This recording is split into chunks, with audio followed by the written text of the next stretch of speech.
Ep- Episode 25 of the Choose to Love podcast. Another night, another episode, another week, another episode. Mm-hmm. How was Mm? how was your thing? It was good. Women's gathering. It was really good. It's so funny how God works, right? Go for it as I eat my apple. Cause how we talked about what we were gonna talk about today, and then how the message. But I mean, I feel like this whole week I've been hearing that message, and then you brought up the verse that you wanted to talk about because you've already not talked about it, but you had posted the verse and it was really popular. Um, and then I feel like tonight message was really much about that as well. And what's the verse?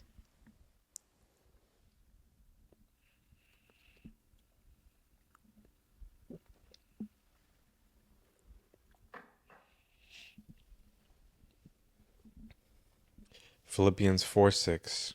Don't worry about anything. Instead, pray about everything. Tell God what you need and thank Him for all He has done. So what about that verse stands out for you? Well, I don't know if this is why I got kind of the reaction I did from people, but when I read that initially, like the first thing that I thought of was I can't handle I can't handle worry. I can't handle any, let alone any. I can't handle all, let alone any of it. So just give it to him so I can have peace through the storm. Mm. And just I don't know. I think it resonated with a lot of people because I think It's very heavy. The it's, world is heavy, right? yeah, it's just a lot of responsibility to carry. Hmm. But I think like there, not only do you have your personal things, but then the world itself feels very heavy as well. Are you talking about like with With the election? yeah, election and all the other things that division and we could go on, right? Yeah.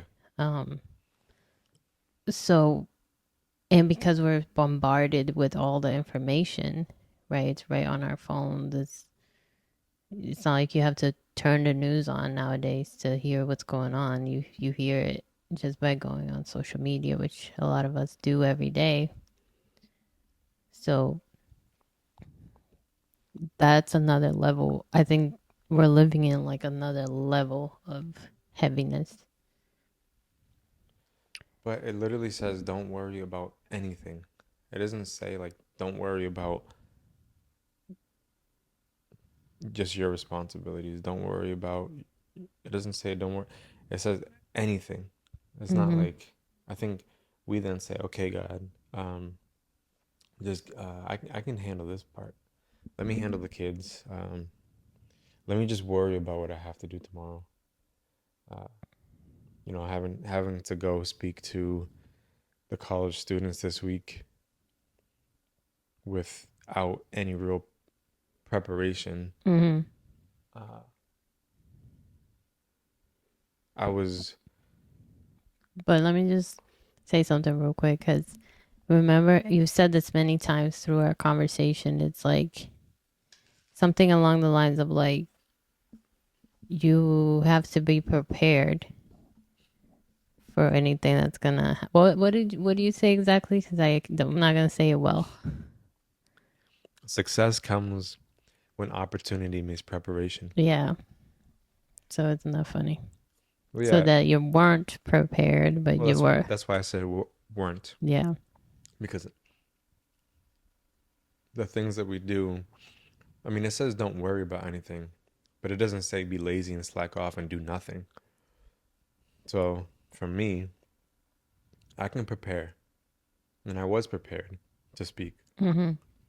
and I had to prepare still to speak, even though it was a last minute thing. But I can't worry about the uncontrollable, and I have to be, and I ask God on the way there to be just like spirit led and spirit filled, and I actually ended up using that exact quote that I just said. Success comes when opportunity meets preparation.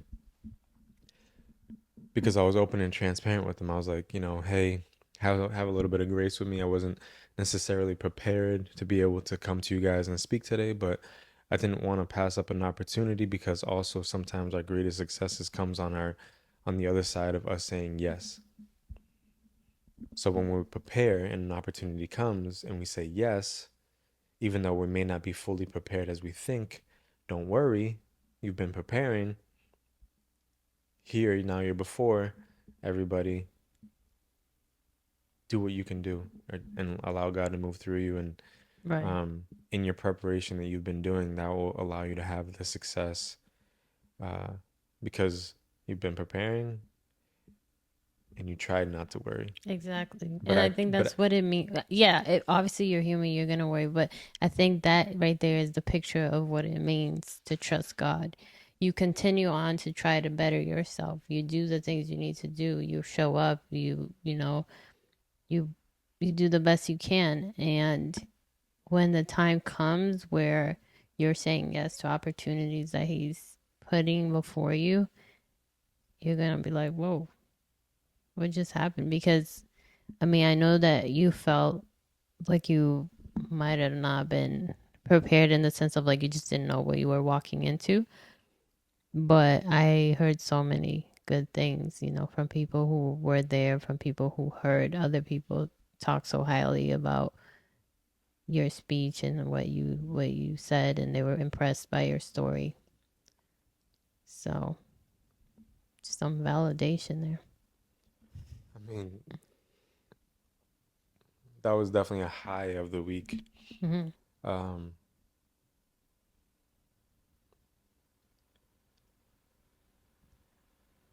but it's hard to go through something like that and then life still happens. Hmm. Life is lifing, Hmm. and then to then pick up again because something doesn't go your way after. To pick up again because something doesn't go your way. Or just like your mindset, like right, Oh, like like to you just pick up, like to feel that to feel worried high again. of, oh, okay. Um, like can we stay? How can we stay? I mean, I know how, but like how But can we that's stay at a constant state of right. not worrying? But that's an everyday choice that we have to make, right? Because, I mean, we had this conversation. We had a little bit of a disagreement um, last week on the topic of when to be in the Word and eat the fruit so that we can be filled with it. And I definitely have like I feel like I've almost been doing like this inadvertent case study on myself of like when I am in the Word in the morning versus when I am not. mhm. But And then are you saying you're not at all? just like no, Or you do it later than you expected? no, I just do it differently. So like when I'm in the Word, like I'm reading like my physical Bible, um, uh, looking at text commentaries and I'm studying it Hmm. for like half hour to an hour. And then when I am like not going, I'm still doing something, but I'm not doing it as intentionally. Bro, bro, You can't come off the couch. Down, down. She doesn't have her blanket. you got something to say? Um, it's me opening up my Bible app and reading the verse of the day. Like that's my fruit for the So day. are you saying that that was a change? No, I'm just noticing that like when I'm intentionally reading, studying, praying, really like eating, Mm-hmm. my day's different. Not that I'm free from conflict, trouble, stresses, worry, is that how I handle those things when they come is different than when I just kind of take a quick little nibble. Uh, Oh, okay. you get what I'm saying? Yeah. Or when I just don't do it at all. But like I was something that we talked about on Wednesday when I went to church. It like God spoke it to me today because it was a tough day with the kids. And so God spoke it to me in the moment of chaos that I was like dealing with. And I just started to like pray over that situation. Like I hugged one of our kids and I just started to pray over the situation. I was like, God, just provide wisdom. I'm getting like teary eyed because it's just, no, because it's just really beautiful how God, when you ask Him to give you wisdom and like patience and, the fruit of the Spirit. Sorry, I don't know why I got emotional. That's so funny. But You know why you got I emotional. know why. No, but it's because it's really beautiful when you surrender. And then, wow, first video that I cry. Took 25 episodes. 25. That's pretty impressive since your girl will cry at commercials. So, but the way that he just like spoke to me in that moment, because in that moment, and it was like it was in the moment. Not that it was perfect, right? I wasn't perfect, but there was a moment of like real frustration that I was about to like, ah. And then he stopped me right there. He was like, "Remember when you asked me to provide this for you? You gotta let me into the situation." And so I just started praying. Uh, Circumstance didn't change. Things were still tough, and I didn't know how to handle the situation. But I stayed in the moment. I was proud of how I handled the rest and finished. But later, the, the child that I was having the moment with apologized, and I didn't say anything to her. Oh, to her. Well then, Okay, Naomi, it was you. all right. It was, but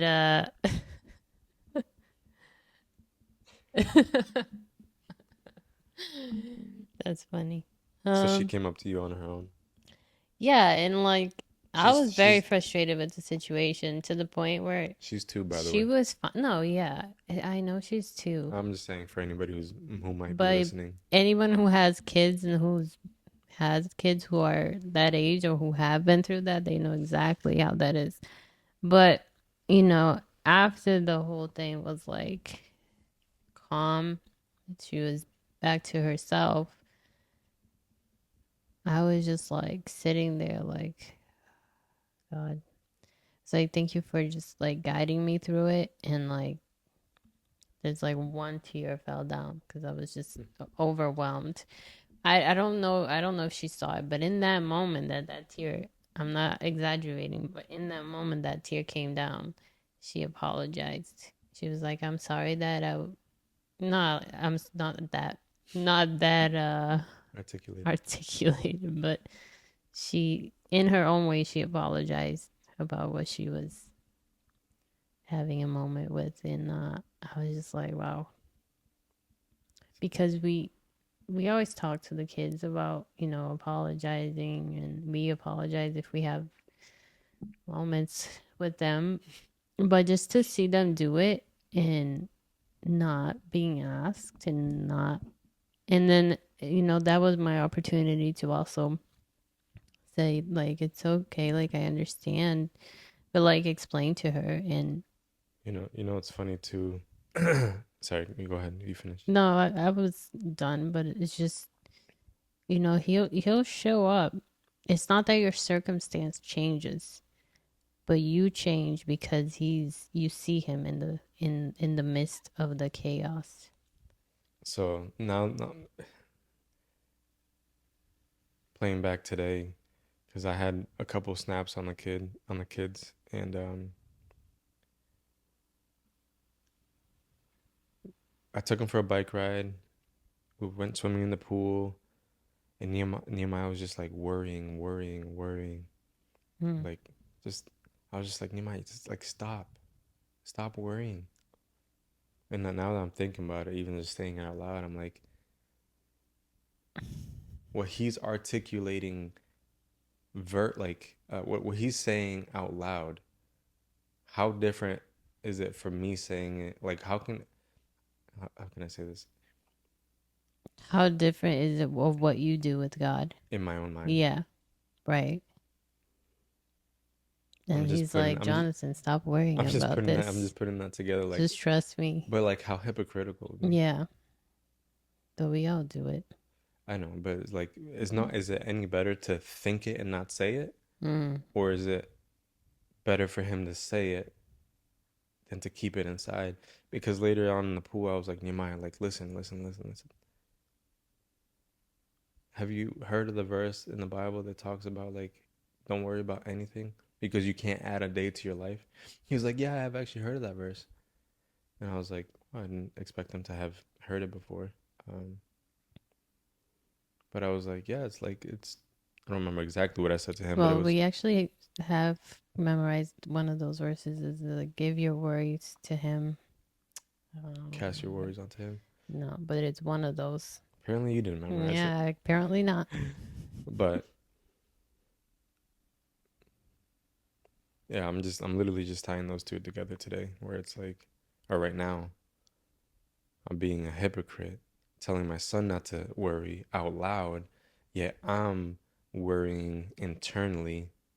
Sometimes I'll say it out loud, but I mean, I had that moment today too with the kids where I was like, "Listen, guys, I'm sorry. Like, you guys don't want to see me upset, Mm-hmm.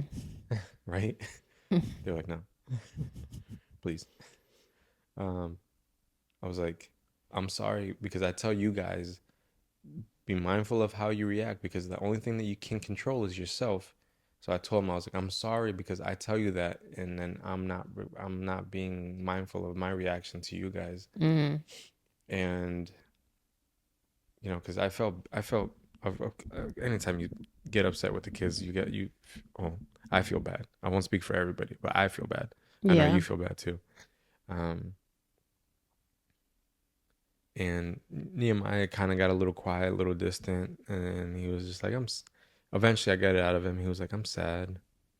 I was like, oh crap, now I feel really bad. Mm. I was like, long story short, best time for me and him is when he's in bed, and he kind of just shared some of the things that he was sad about, and I shared some stuff too. We just had a moment of just kind of like that vulnerability, transparency for him to see, for him to hear, for him to know that he's seen, heard, and appreciated, and that I go through these things too, and I've gone through those things too, and um, but to the worry part,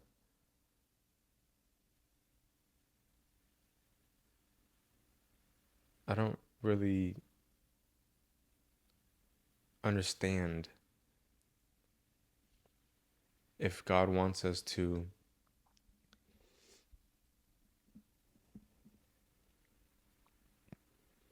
like, how do we not worry? How do we I don't really? think that's not. I don't think that's what that means. Like you can feel what you need to feel. So worry is a feeling that God gave us, but it's the staying in that worry that then causes you to have anxiety, causes you to have depression, causes you to do things that are out of character. And it's like, okay, that's when it has a hold on you, right? That's when that worry has a hold on you because that's not good for your body. Like eventually when you're holding on to all that weight, it's going to literally affect your health. And that's when it's like, okay, give me your worries. It doesn't mean that you're not still not going to be like, God, so so what now? Doesn't mean that, but I think it just means that you're Yeah, I mean, not carrying it to the point that it's affecting you. and I've had that feeling too before of like knowing that something naturally I'm worried about, like just thinking about it constantly and just thinking about all the possibilities, all the things that could go right, all the things that could go wrong, where I'm not prepared for it. Have I messed up? Have I overdone myself? Have I whatever? And then I'm just like, all right, there's literally I've done everything that I can do. Yeah. Let me just step out of the way because at this point, literally, there's nothing else that I can do by thinking about it. At this point, I just have to surrender and say, you know what? If something doesn't come out of this or not what I expected to, it is what it is. I Mm. cannot change the hour of this moment. I cannot add another minute to the day. I cannot add another day to the year. I cannot add another second to my life. So let me just stop because that's where the surrender has to happen. Yeah.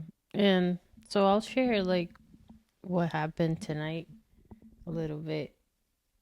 What is she a pastor? Pastor Amy? Like is she pastor? The pastor's wife? Amy? You would call her pastor. I don't well no, because if she's not a pastor you wouldn't. I think I don't think so. I'm not sure. But she was sharing how so like how do we shift our focus on God, right? How do we with all that's going on, how do we shift our focus on him? Because there's so much that want so many things want our focus, our attention right now. And the three things that she pointed out were look back, which a lot of the time the world will tell us to not look back, right? But what she meant by that is look back because that's how we find God's goodness in our lives. We see what he's done for us. We see how we got here. And then the second thing was look around. Look around at the beauty that God has created, but also look around the people that are there for you. And then, Can I just add real quick to that? yeah. Because it's literally two things that I've talked about. One of them today and another one this week. And it's that time, like something that I've really realized has been important in my life in this season is looking back at God's Mm. fingerprints over everything. I think I've said that before, right? Yeah. And just seeing that I can't see any part of my life without seeing his fingerprints. Right. And then that allows me to be like, oh, he was there. Oh, that was him, or that was his intervention, Mm-hmm. or that was a coincidence, or like I say, God showing up in disguise. And then I told Nehemiah today when we were talking in bed, I said, you know, would you rather be sad? Would you rather be happy and not have like I used me as an example. I was like, would you rather be happy and not have me? Or are you okay with being sad for a moment but knowing that you have me in your life?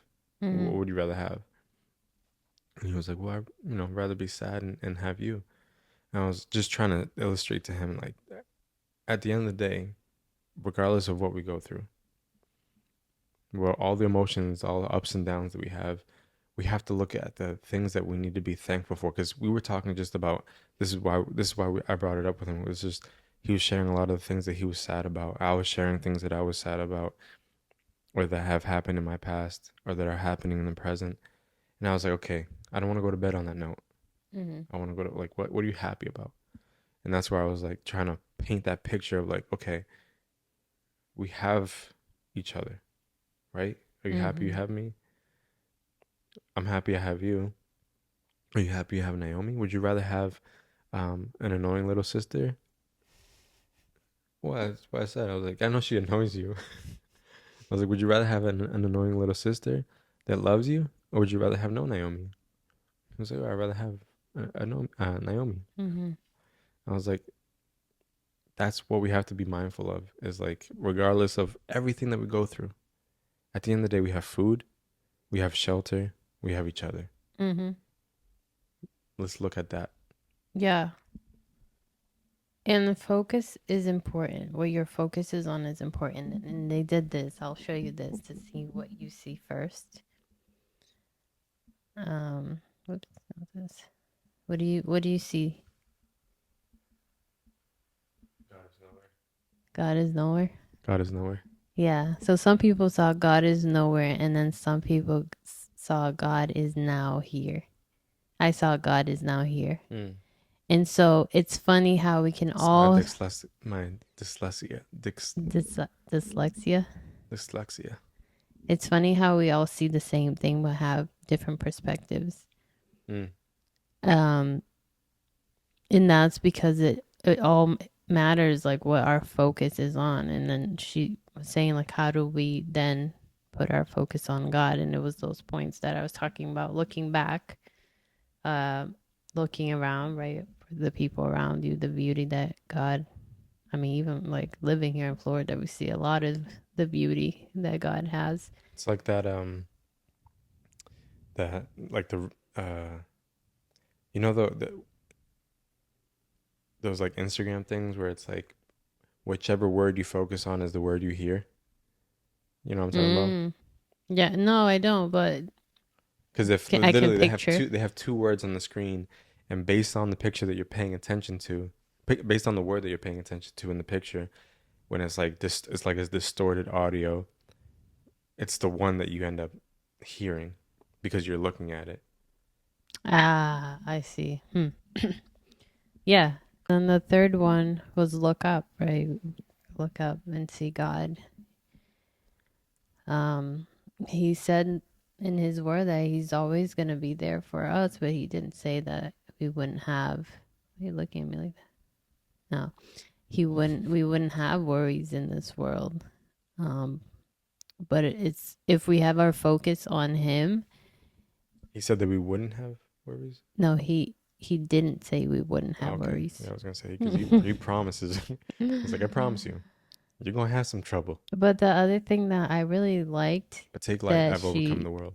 she said was like what happens now is what builds a legacy of strong faith in our family.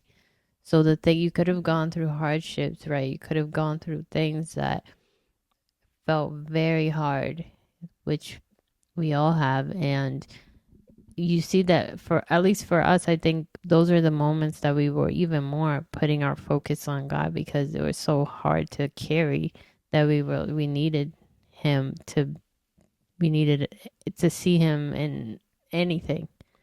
Yeah, And to think now that that was a foundation, right, of the legacy we're building for future generations. And that's just going to become stronger and stronger. Look at our parents. They build a foundation based on what they were given and what they were able to get. But now, this generation is already, I think, stronger even. And then it only goes up from there.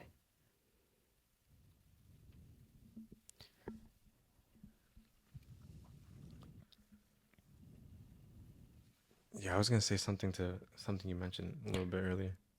The other thing too is testimonies help give us hope, and there were two ladies that spoke today on very difficult situations. The first one, she lost her husband after, I think she said, after 5 years being married. He passed away 2 days before Christmas. And so she was talking about how she got through that, like the grieving, right?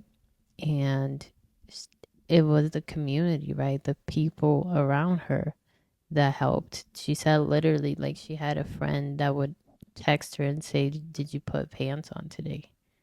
just because like if she did, she knew she was out of bed. And another one that would text like, "Did you eat?" And so it's important to have people like, and the other thing she was pointing out is that loneliness is like the biggest threat we have today. That 1 out of 2 women will say that they feel lonely. That's like a lot. And it's not that we're not surrounded by people or that we're not connected, right? Because social media and stuff, but Well, we're connected on a surface level versus like connected on yeah. a level of intimacy where And sorry, I'll let you finish. just intimacy where you can share your feelings, pray for each other, be there, support. Um, so it's such a lie, right? Because I feel this now personally that, Did Raven go? Was she there? yeah, the idea of like, oh, I don't need friends. Like, I got this. I can do this. I can handle it.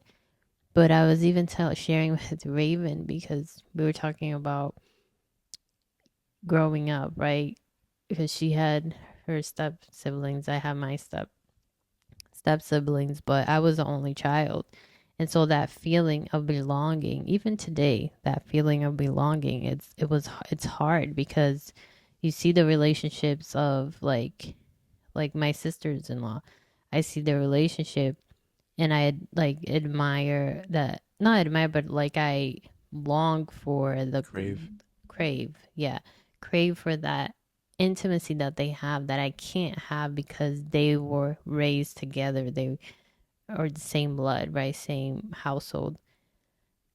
But even just the fact that when I joined my group, so now I like know people in the church. Even the fact that today, when I came in, Christine was at the door, and I was like about to go because she was with somebody else. So I was about to go to someone to check in, and she's like, "Oh, I already checked you in." She's like, "Yeah, I saw you from far, and you're good." And even that like made me feel so good. I was like, okay, like everyone's over here trying to find their past, and I'm already checked in. Cause like just the fact that somebody recognizes you, that Yeah. sees you, just like that little thing already makes you feel like you belong. Well, I mean, it was, and my story for that this week was as I was getting ready to go speak at the school, I didn't see the call, but Pastor Willie called me 3 times, and he didn't get through because my phone was on Do Not Disturb, and but he left me a voicemail, Mm-hmm. and the voicemail was just him. He was like, "Hey, just wanted to let you know you got this. Just wanted to pray for you, and I'm gonna speak. I'm gonna leave this in voicemail because it's still gonna have power, and Holy Spirit lead me, and just prayed over me before I got to the engagement. And above all, it made me feel like I didn't have to do it alone because I've already had, and then in the group text with the guys that I'm doing this discipleship with, they all were like, "Man, you got this." Mm-hmm. I mean, I don't really know them yet, so it's Mm-hmm. like, they're speaking out of um, maybe not truth, Just but encouragement, encouragement. yeah. Um, I but mean, I'm sure it's truth. They're believing in it for you, but yeah, but either way, it was good to know because of community. yeah, But but to have community, you have to allow people in. yes, You can't push. You can't push away, and that's a hard thing to do. And going back to what you were saying about loneliness, what does when there's a group of gazelle in the savannah desert, what does a lion or a tiger do? Tries to isolate one from the pack or waits until one is isolated from the pack in mm-hmm. order to go after that one. And in the Bible, it talks about how the devil does that same exact thing to be You're able to right. pounce on you like a lion, it says, because when you're alone in isolation, is when he's able to attack you with, you know, whatever to be You're able. not enough, or you're not Yeah, good enough, you're I not mean, doing I don't want to enough. say thoughts, Yeah. but things around you to be able to get into your thoughts. So then those little things that you're listening to yourself instead of talking to yourself. And so things you watch, things we see on social media, see other people having a good time, seeing other people prospering, seeing other people have the life that they want, or the life that you want. And in that isolation is when he can still steal, kill, and destroy plans that God has for you. Mm-hmm. And yeah, I was just thinking about the isolation thing because I feel like so many people are lonely even when they're around people. Yeah. It's She was And that's not saying, I that and have not looked into this, but she was saying that there was a report saying that that's like the biggest threat that we have right now is loneliness. and I mean I'll say this too, like I'm proud of you for continuing to go because I know Mm. with how busy we are and how much stress the day can bring, that by the time it's time to get ready to go to these things that we're committed to have community, we don't want to go, but you still go. So I just want to say I'm proud of you because I know that you wouldn't have had that moment tonight had you not been Yeah. consistently going. Yeah. I wouldn't have had the opportunities that I've been given had I not stayed consistent. I'm not looking for these things. You weren't looking for that tonight. Right. But when we do life with people and we allow people to be in our lives, that's when we can have those moments, those opportunities. Yeah. And like, it's a little thing, but it's also big in the same time because that's a huge church. And for you Yeah, to I mean, feel recognized and was it a seen, full auditorium tonight? yeah. There's 2,600 people that fits. Yeah. And it was full and there was overflow to other rooms. Mm. So So you're to, talking like 3,000 plus people at this event. and then to be recognized Mm. and seen, it's like that's the importance of you being in I mean, you're community. also wearing this bright Yeah, that's ass. what I thought. That's what I was gonna say to her. I was like, I'm sure you saw me in this very I colorful mean, I skirt. saw you from sitting on this couch. But it's the, oh, I got you. Like, you're all good. You're good to go in. Um, there's there's power in community. There's power in letting people in. Oh man, but it was hard to get here. Like, again, oh, there's so many things happening. I'm gonna add one more thing to my list, and I don't have time for this, but But something, it's I have to make time. but to what you said earlier too about this is a season of testing to build faith to be able to give a higher build a higher ceiling for our kids to stand on when it comes to their faith. It is allowing us to minister to them through a difficult season. I say difficultly. I say difficult loosely, right? Because it's difficult in context of a lot of different things that people go through. Right, Um, right. but It's difficult because in our little bubble. we're in a little bubble, and regardless, like it's truth to us. Yeah. Um, but in context, like we're it's this is a little like wave pool wave, Mhm. not no tsunami. Mhm. Uh, But even, are you done with the thought? what was I saying? It's not. It's a little puddle and not a tsunami. No, I was just saying that it is building our faith for ourselves and for our kids. Yeah. But also changing us, right? Changing us for more. Not that I mean, we are expecting more. We are praying for more, but, and I don't say that more as in like material. I say more into like enjoyment of life in general and just being filled, like having a full life where you can look back and be like, yes, Yeah, I lived life. it's more to give, more to serve, more um, more purpose, more fulfillment. Because when we left Massachusetts, it wasn't I'm looking for more money. Yeah.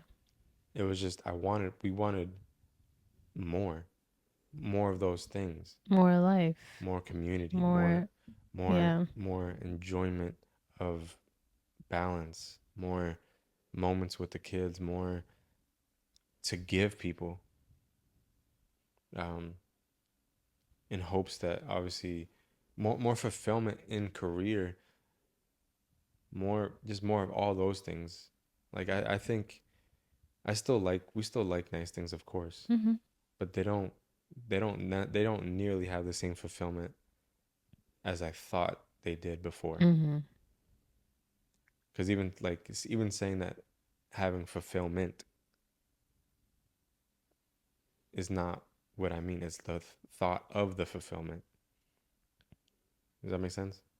Like before, I thought that the fulfillment was going to be greater. Now I know that it may bring some temporary thing, but it's not going to fulfill completely. Mm-hmm.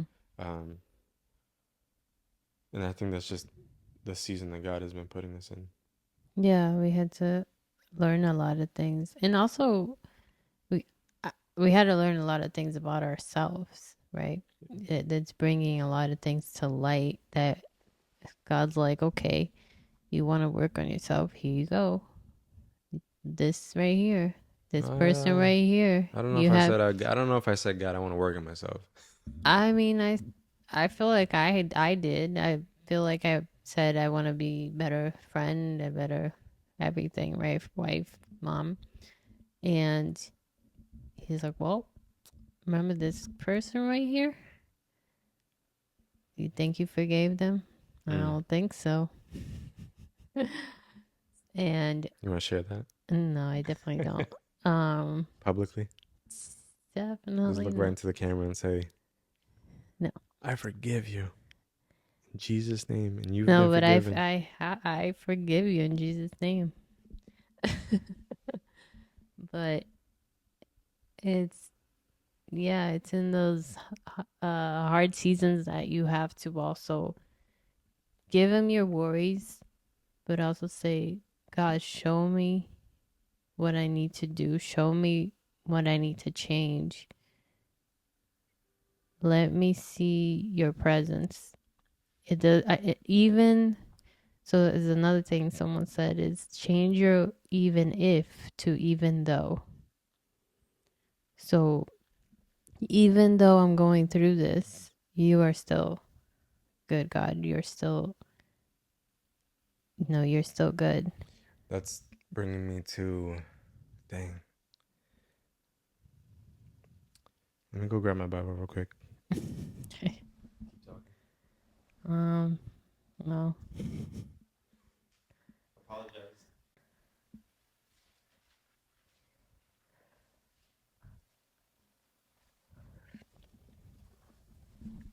All right, so this is what did you just say about even what?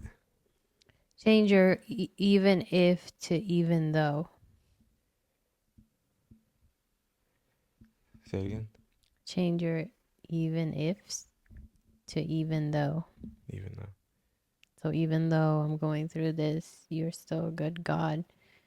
Even though I'm going through this, your word says, even though the doctor has said this, your word says, Yeah, so this is John 11, 22. This is when Jesus is has gone to resurrect Lazarus, and he's with Martha and Mary. And Martha says this. She says, "Then Martha said to Jesus, 'Lord, if you had been here, my brother wouldn't have died. Yet even now I know that whatever you ask from God, God will give to you.'" So And that's the even now. The even that you're talking about, like switching. It's a different word. It's a different word, but it's switching. That even though she's upset with God because she's wishing that he had been there, and because he was late to her brother's to save her brother from Mm-hmm. dying, because at Mm-hmm. this point he's been dead for 4 days already. Mm-hmm. So his body's stinking and in the tomb. So she's upset, but she's saying, even now, 4 days after my brother has died, she's showing her faith that whatever you ask from God, God will give to you. And so she was sharing her disappointment, yet she still believed that in his power, she still had the faith to say, even now, Mm-hmm. I still believe. Even now, in the fact that my brother has been dead for 4 days, you will still save him. Mm-hmm. And that's that switch. And that just brought me to because I just read that a couple days ago. Yeah. It is this this woman who shared this, it was a very powerful testimony because I think she said she went through 17 cancer diagnoses. And then just now this year, after going through all that, she fell and broke her ribs. And then they found out that she had a cancer, like a really, I forgot what the cancer was, but it's not an easy cancer to beat, and it was, I think, spreading through her body. Mm. And she said she picked up a book on like cancer survivor, and it said the first question was, do you want to live? And it was a question that, as a when you're, she said, like, you're going through chemo, that it's a question that have you have to answer, because it's just the process of like your healing, I guess. And she said in the moment she couldn't answer it. Mm. And so she went to sleep, and at 2 o'clock, 2 a.m., the Lord woke her up and said, we're going to deal with this question now. And when she opened her Bible, again, there's a lot of details that I can't talk about because I don't remember, but there was a specific verse that brought her to another verse that she had highlighted because she was praying the verse over herself. And then it took her to another verse that she highlighted. Oh no, it was written close by the verse that she was reading. So she turned to it, and it said, you will live. And so it was like God spoke to her through that. It was like, you will live. And she did chemo number 1. Numbers went down. It was a good sign. Chemo number 2, she had to get to like number 25. And by chemo number 2, she was at 30. And she at the starting of it, she was like at 600 and something. It's like the way the So 30 is good. 30, yeah, because she had to get to 25 Oh. for it to be done. And at the second one, she was already at, she from 600 something was the number to 30. Mm. To like, it was 600, then 300, and then to 30. And she was like telling her doctor, like, I'm good, I'm done. She's believing in the miracle. And the doctor was like, well, you still got through October. And so she surrendered and went through it. And by the end of it, she was completely healed from the cancer. Nothing in her body. And my friend who is a nurse who was next to me was saying, like, that's a really hard cancer to beat. Mm. But also, like, you went through 17 cancer diagnoses, and then here it comes, like, after you broke your rib, and then you find this out. But right, if she hadn't broken her rib, she would she find out that cancer was there? It's the other thing. But It's like God's fingerprints all over everything.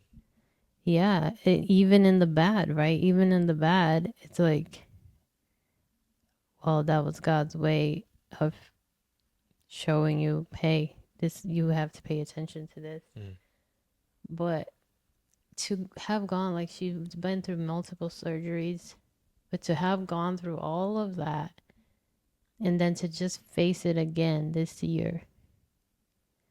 And it was hard for her because she was saying, like, she didn't have her mom, who was her prayer warrior. And to go through that again after her mom has passed away,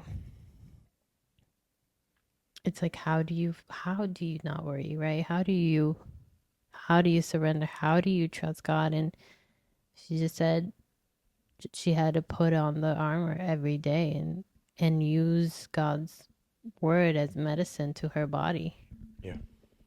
And that's the thing we have to remember, right? Remember what God has done in our lives so that we can believe in what he can do for our present. Um, and be in the word. Seek him in everything and worship in the word, and wherever you are, seek him. Try to see him. Also ask specifically what you want him to change in your life. And And be real with him too. yeah, It's not just like he have a doesn't know. conversation. Have a conversation, be real with him, and don't talk to him like he's a stranger. Yeah, so just to tie back, it's not that you won't have worries, not that you won't go through that emotion, but don't don't let that worry overtake your life where it's affecting how you live. Like, surrender to him and his word. Have people around you who can dig you out of the dirt that you put yourself in as well. Yeah. um Let me say it again. Philippians 4:6. Look at the camera this time. So don't worry about anything. Instead, pray about everything. Tell God what you need and thank him for all he has done. So it gives us two things to do. so right there, thank him for everything he has done, right? It's looking back. Pray about everything. Don't worry. Pray about everything and then thank him for all that he has done. Oh no, four things. Don't worry. Pray about everything. Tell him what you need and thank him for all that he has done. Four That's it. things, four steps for whoever is listening in order for you to have this worry that you're having in your life. And this, I'm speaking to the both of us too.